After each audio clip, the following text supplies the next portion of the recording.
नमस्कार। जब हम टीनेजर्स के पैसे कमाने की बात करते हैं ना, तो दिमाग में क्या आता है? वही पुरानी गर्मियों वाली पार्ट टाइम जॉब्स, है ना? लेकिन वो दुनिया अब पूरी तरह बदल चुकी है। आज के युवाओं के लिए इतने नए और दिलचस्प दरवाजे खुल गए हैं कि यकीन करना मुश्किल है। बिल्कुल। ये सिर्फ पॉकेट मनी कमाने की बात नहीं रह गई है। ये एक पूरी पीढ़ी की मानसिकता में एक बदलाव का संकेत है, जो अब सिर्फ नौकरी करने की बजाय कुछ अपना बनाने की सोच रही है। और इसी पर आज हम गहराई से बात करने वाले हैं। हमारे पास कई तरह के स्रोत हैं, जैसे विक्स और शॉपिफाई जैसे बड़े प्लेटफॉर्म्स के लेख, फिर शुभम टॉक्स और राहुल कुमार जैसे क्रिएटर्स के यूट्यूब वीडियोस, और मनी जाइल जैसे भारतीय फाइनेंशियल ब्लॉग्स भी हैं। हाँ, तो हमारा मकसद साफ है। मकसद साफ है। इन सभी स्रोतों से सबसे जरूरी जानकारी निकालकर ये समझना कि किशोरों के लिए पैसे कमाने के सबसे व्यवहारिक तरीके कौन से हैं, ऑनलाइन भी और ऑफलाइन भी। और चर्चा शुरू करने से पहले एक आंकड़ा शॉपिफाई के लेख से, जो इस पूरी बातचीत को एक नया दृष्टिकोण देता है। उनके अनुसार 71% किशोर वयस्क होने पर अपना खुद का व्यवसाय शुरू करने पर विचार करेंगे। 71%? हाँ, 71%। ये तो बहुत बड़ा नंबर है। 3 में से 2 से ज्यादा किशोर नौकरी करने के बजाय अपना कुछ शुरू करना चाहते हैं। ये दिखाता है कि उद्यमिता यानी एंटरप्रेन्योरशिप अब सिर्फ बड़े बड़े बिजनेस स्कूलों का विषय नहीं रहा। सही पकड़ा आपने। ये आज के युवाओं की सोच का हिस्सा बन गया है। और जैसा कि हमारे स्रोतों में भी बताया गया है, ये असल में जीवन के जरूरी कौशल सीखने का एक मौका है। बिल्कुल। जैसे टाइम मैनेजमेंट, ग्राहकों से बात करना, पैसों का हिसाब किताब। ये एक तरह से असल दुनिया की इंटर्नशिप है जो स्कूल में नहीं मिलते। तो चलिए इसी उद्यमिता की सीढ़ी के क्या कहते हैं पहले पायदान से शुरू करते हैं। उन क्लासिक ऑफलाइन कामों से जो शायद हम सब ने कभी ना कभी सोचे हैं। विक्स और शॉपिफाई दोनों में इनका जिक्र है। बेबी सिटिंग हो गया, या फिर डॉग वॉकिंग। हाँ, और लॉन की घास काटना या गाड़ियां धोना। ये काम सुनने में बहुत साधारण लगते हैं, है ना? लेकिन शॉपिफाई के बताए एक अच्छे टीन बिजनेस के मानदंडों पर ये खरे उतरते हैं। कम शुरुआती लागत और स्कूल के शेड्यूल के हिसाब से लचीलापन। बिल्कुल। आपको कोई महंगा उपकरण नहीं चाहिए और आप इसे अपनी पढ़ाई के साथ साथ कर सकते हैं। एकदम। वैसे मुझे ये कमाई वाले आंकड़े देखकर थोड़ी हैरानी हुई।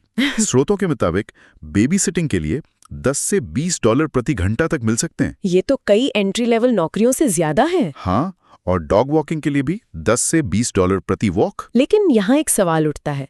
आज के डिजिटल दुनिया में जहाँ हर कोई ऑनलाइन कुछ करना चाहता है, क्या इन कामों की वाकई कोई अहमियत है? ये एक बहुत अच्छा सवाल है और इसका जवाब है पहले से कहीं ज्यादा। इन कामों को सिर्फ पैसे कमाने का जरिया मत समझिए। इन्हें आप बिजनेस की पहली पाठशाला कह सकते हैं। जब आप किसी के बच्चे की देखभाल करते हैं, तो आप सिर्फ एक काम नहीं कर रहे हैं, आप भरोसा बना रहे हैं, आप जिम्मेदारी सीख रहे हैं। लोगों से सीधे बातचीत करने का हुनर सीख रहे हैं। बिल्कुल। ये वो नींव है जिस पर आप आगे चलकर कोई भी बड़ा ऑनलाइन बिजनेस खड़ा कर सकते हैं। और विक्स के लेख का एक प्रो टिप भी इसी से जुड़ा है। वो कहते हैं कि शुरुआत अपने परिवार और पड़ोसियों से करें और आप अतिरिक्त सेवाएं देकर सादा कमा सकते हैं। जैसे लॉन की घास काटने के साथ साथ खरपतवार हटाने की सेवा भी दे सकते हैं। ये तो असल में अपसेलिंग का पहला पार्ट हो गया। एकदम सही। ये जिम्मेदारी और काम के प्रति ईमानदारी की वो सीख है जो किताबों से नहीं मिलती। तो ये सीढ़ी का पहला लेकिन सबसे जरूरी पायदान है। अच्छा, तो ये ऑफलाइन काम आपको जिम्मेदारी सिखाते हैं, लेकिन क्या हो अगर किसी की सबसे बड़ी ताकत कंप्यूटर पर है? यहीं से वो दुनिया शुरू होती है जहां आप अपने घर से अपने कीबोर्ड से पैसे कमा सकते हैं। हाँ, हमारी उद्यमिता की सीढ़ी का दूसरा पायदान, अपने कौशल को बेचना। और किशोरों के पास अक्सर वो डिजिटल स्किल्स होते हैं जिनकी बाजार में काफी मांग है। बस उन्हें ये पता नहीं होता कि इसे बेचा कैसे जाए। हाँ, जैसे फ्रीलांस राइटिंग। अगर लिखने का शौक है तो विक्स और मनी आइल दोनों बताते हैं कि मीडियम या अपने ब्लॉग पर एक पोर्टफोलियो बनाकर शुरुआत की जा सकती है। इसी तरह ग्राफिक डिजाइन भी है। अगर कोई कैनवा जानता है तो वो लोगो बनाकर अच्छी कमाई कर सकता है। लेकिन इन सब में एक शब्द बार बार आता है, पोर्टफोलियो। पोर्टफोलियो बनाना बेहद जरूरी है। ये सिर्फ अभी पैसे कमाने के लिए नहीं है, ये भविष्य के लिए एक प्रोफेशनल रिकॉर्ड है। ये इस बात का सबूत है कि मैं ये काम कर सकता हूं, सिर्फ मुझे ये काम आता है नहीं। आपका काम ही आपकी पहचान बनता है। और इसी लिस्ट में एक और विकल्प है, ट्यूटरिंग का। इसमें कमाई की संभावना देखकर मैं सच में चौंक गया। स्रोतों के मुताबिक सामान्य विषयों के लिए $20 से $80 प्रति घंटा और एसीटी जैसी तैयारी के लिए $150 प्रति घंटा तक। $150 प्रति घंटा, ये सुनने में तो बहुत ज्यादा लगता है। क्या ये एक आम टीनेजर के लिए मुमकिन है? देखिए, $150 प्रति घंटा उन लोगों के लिए है जो किसी टेस्ट में टॉप स्कोर कर चुके हैं।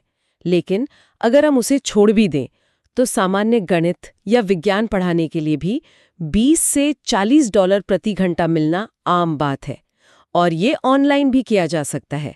तो अगर आपकी किसी विषय में अच्छी पकड़ है तो ये एक बेहतरीन तरीका है। और राहुल कुमार के वीडियो में ट्रांसक्रिप्शन का भी जिक्र था, यानी ऑडियो को टेक्स्ट में बदलना। हाँ, वो भी एक अच्छी स्किल बेस्ड सेवा है। इन सभी कामों के बारे में सोचते हुए यूट्यूबर शुभम टॉक्स की एक बात दिमाग में आती है। वो कहते हैं, तुम्हारा कोई पैसा इन्वेस्ट नहीं होगा, पर तुम्हारा टाइम वेस्ट होगा। सुनने में बहुत सरल है, पर इसमें कोई गहरा मतलब छुपा है। ये एक बहुत गहरी बात है। इसका मतलब है कि एक किशोर के लिए सबसे कीमती चीज पैसा नहीं, बल्कि समय है। जब आप किसी एक स्किल को सीखने में 100 घंटे लगा रहे हैं, तो वो 100 घंटे आप कहीं और नहीं लगा सकते। अपॉर्चुनिटी कॉस्ट है ना। तो सवाल सिर्फ ये नहीं है कि क्या मैं इससे पैसे कमा सकता हूँ, बल्कि ये है कि क्या ये मेरे समय का सबसे अच्छा इस्तेमाल है। ये एक दिलचस्प बात है।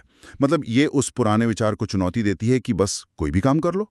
यहाँ चुनाव की बात हो रही है, और इसी से जुड़ा है हमारी सीढ़ी का अगला पायदान, जहां आप सिर्फ अपना समय नहीं बेचते, आप अपनी पहचान बनाते हैं, और वो है कंटेंट क्रिएशन। हाँ, अपनी आवाज से पैसे कमाना, ये आज की पीढ़ी के लिए सबसे आकर्षक क्षेत्रों में से एक है। बिल्कुल। यूट्यूब चैनल शुरू करना, टिकटॉक पर कंटेंट बनाना या फिर गेम स्ट्रीमिंग करना, और इसमें कमाई की संभावनाएं हैरान करने वाली हैं। शुभम टॉक्स बताते हैं कि वो ऐसे गेमर्स को जानते हैं जो महीने के 10 से 15 लाख रुपए तक कमा लेते हैं। ये सपना हकीकत बन सकता है, लेकिन इसके पीछे की मेहनत को समझना भी जरूरी है। सही बात है। जैसा कि शॉपिफाई बताता है, YouTube पर कमाई शुरू करने के लिए भी कम से कम 1000 सब्सक्राइबर और 4000 घंटे का वॉच टाइम जरूरी है। इसका मतलब है कि आपको लगातार अच्छा कंटेंट बनाना होगा। ये मैराथन है, 100 मीटर की दौड़ नहीं। और ये बात सिर्फ YouTube पर ही नहीं, बल्कि सोशल मीडिया पर भी लागू होती है। शॉपिफाई के आंकड़े बताते हैं कि छोटे इन्फ्लुएंसर्स जिनके 10,000 से कम फॉलोअर्स होते हैं, वे भी प्रति पोस्ट 10 से $100 तक कमा सकते हैं। मतलब शुरुआत छोटे स्तर पर भी हो सकती है। यहीं पर मनी आयल के लेख में बताया गया पर्सनल ब्रांडिंग का विचार बहुत काम आता है। ये सिर्फ वीडियो बनाने के बारे में नहीं है, ये अपने आसपास एक कम्युनिटी बनाने के बारे में है। लोग आपके कंटेंट से क्यों जुड़ें? और यहीं पर विक्स की सोशल मीडिया मैनेजर लिलाच गोल्डिस की सलाह बहुत सटीक है। वो कहती हैं, अगर आपका संदेश सीधा और समझने में आसान नहीं है, तो लोग स्क्रॉल करके आगे बढ़ जाते हैं।